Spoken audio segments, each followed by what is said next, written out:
Kurdistan region, the autonomous province in Iraq, or what we might call Greater Kurdistan, a hypothetical country claimed by Kurdish nationalists.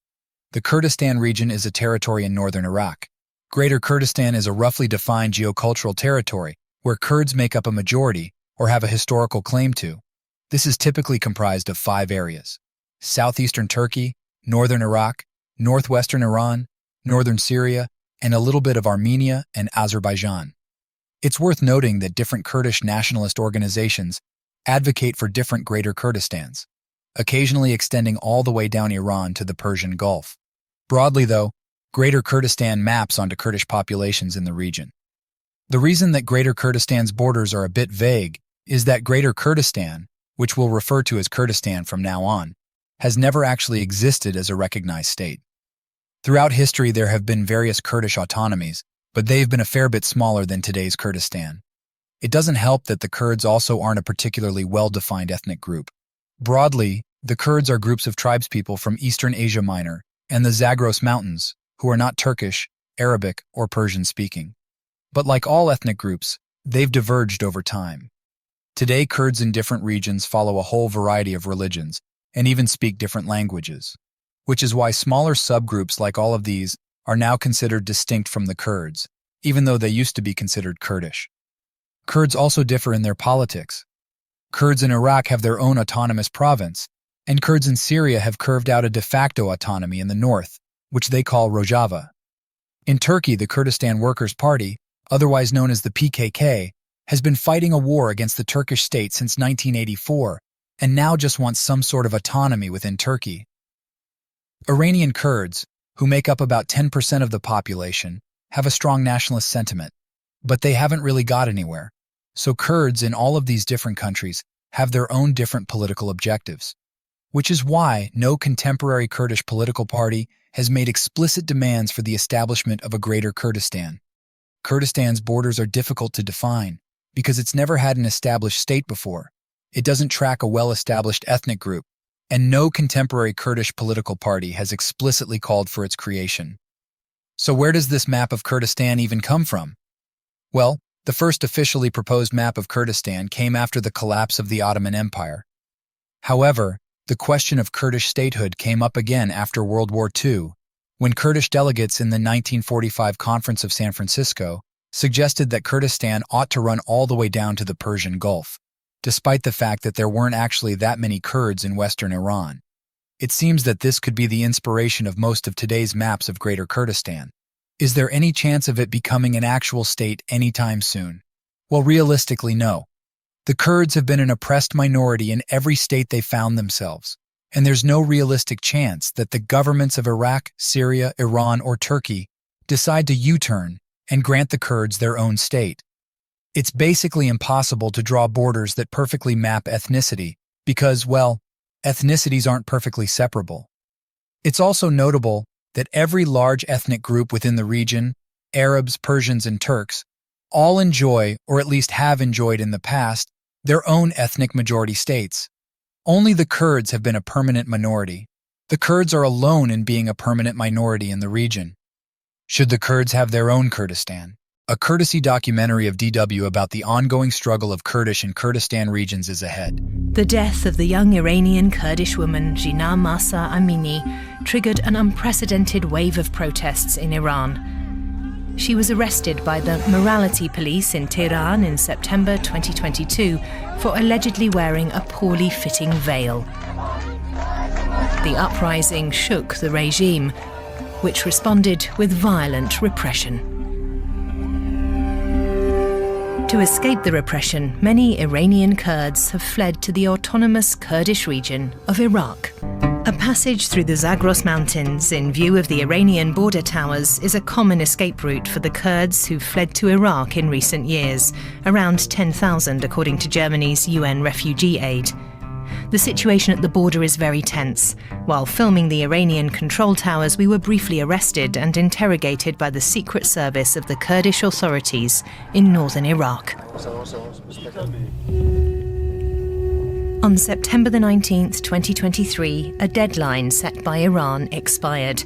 It stated that by this date, the Iraqi government and the Kurdish authorities in Iraq must disarm the Iranian Kurdish opposition groups and transfer them to locations far from the border with Iran. These groups include the Democratic Party of Iranian Kurdistan, the DPKI. Every year, dozens of young people join the party's military forces, the Peshmerga. The young Kurds undergo tough military training. Since the violent protests, the Iranian regime has felt even more threatened by this resistance group. We met a group of Peshmerga living in the mountains in a secret DPKI camp. They hide here from possible missile and drone attacks from Iran. Among them is Fazana. She's been here for 4 years and serves as a kind of role model for new young female fighters. 19-year-old Rojina only left Iran a few months ago. The bloody demonstrations in the fall of 2022 left a deep impression on her. She still has the footage on her phone.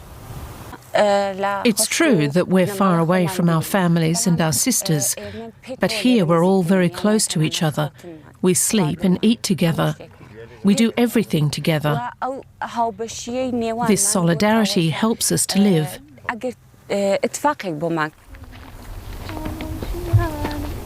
The phrase woman, life, freedom originated in Kurdistan. It spread from the Kurdish regions to the cities of Iran and then all over the world. These words show that women can make a difference.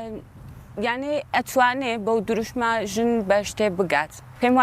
of this would have been possible without women. The Kurdish Peshmerga in Iran are being trained to fight as soldiers against attacks by the Islamic Republic.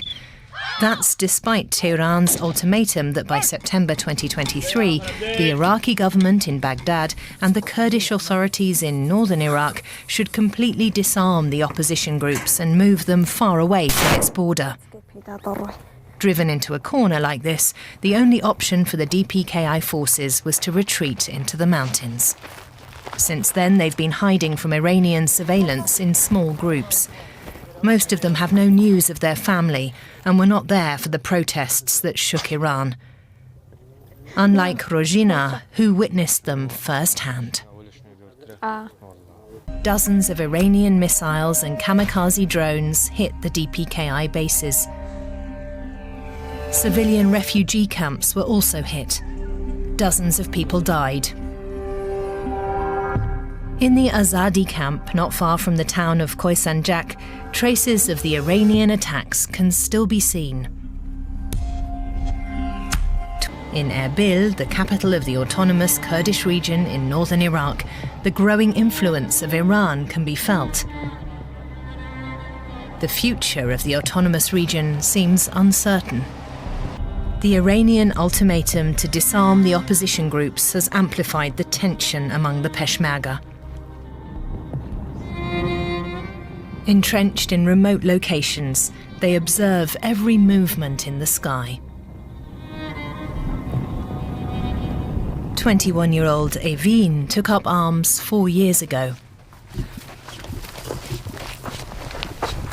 She and her unit change their location every day to avoid being targeted by airstrikes from the Iranian regime.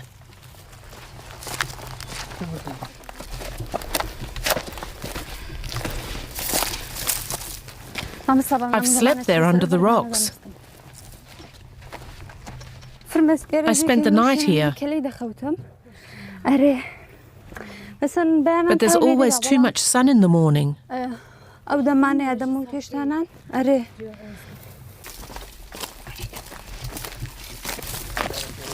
isolation and lack of means within the group make logistics difficult. The Peshmerga are fighting for the survival of their party in exile. The DPKI is popular among Kurds in Iran, but has only limited resources. Still, there's enough to supply its fighters. Despite having no heavy weapons, Evin and her comrades are trying to arm themselves against possible ground attacks. Evin is very worried. As an armed member of the opposition, she's endangering the lives of her relatives in Iran.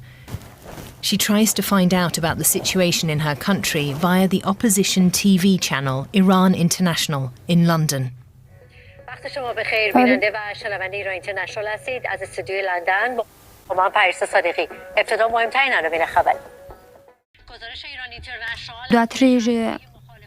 As party members, our communication has to be very minimal. The phones and WhatsApp messages of our relatives in Iran are being tapped. If you contact them, they'll get into trouble.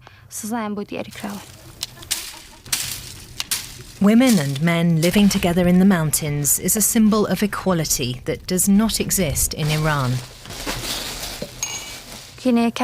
Geographically, Kurdistan is centrally located in the Middle East, surrounded by Iran, Turkey, Iraq, and Syria. That's why our people are spread across these countries.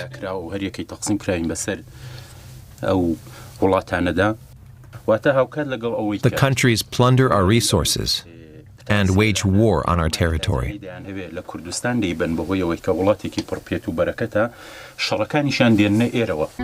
are many camps around Erbil with refugees from the Kurdish regions of neighbouring Iran. Some have existed for decades.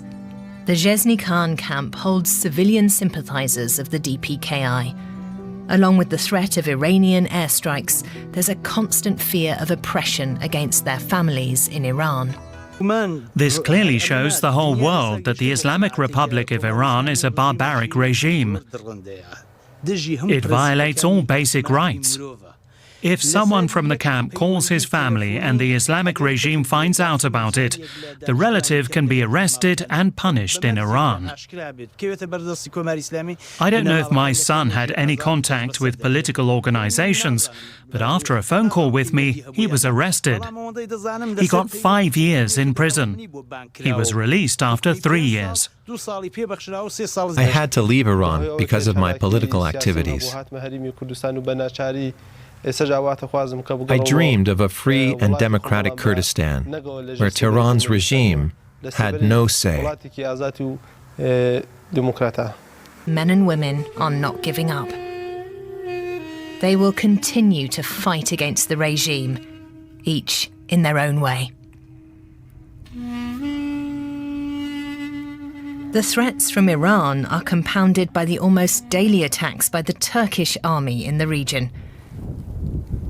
They also persecute Kurdish opposition groups. I hope we win. I think things will look very different in Iran in 10 years' time. It will be very difficult, and there's a lot of pressure. But if the women stay active, I'm sure we'll win. Every evening, Evin and her unit look for a safe place for the night. According to a Kurdish proverb, the Kurds' only allies are the mountains. To this day, Kurdish people are coming together and fighting for their freedom.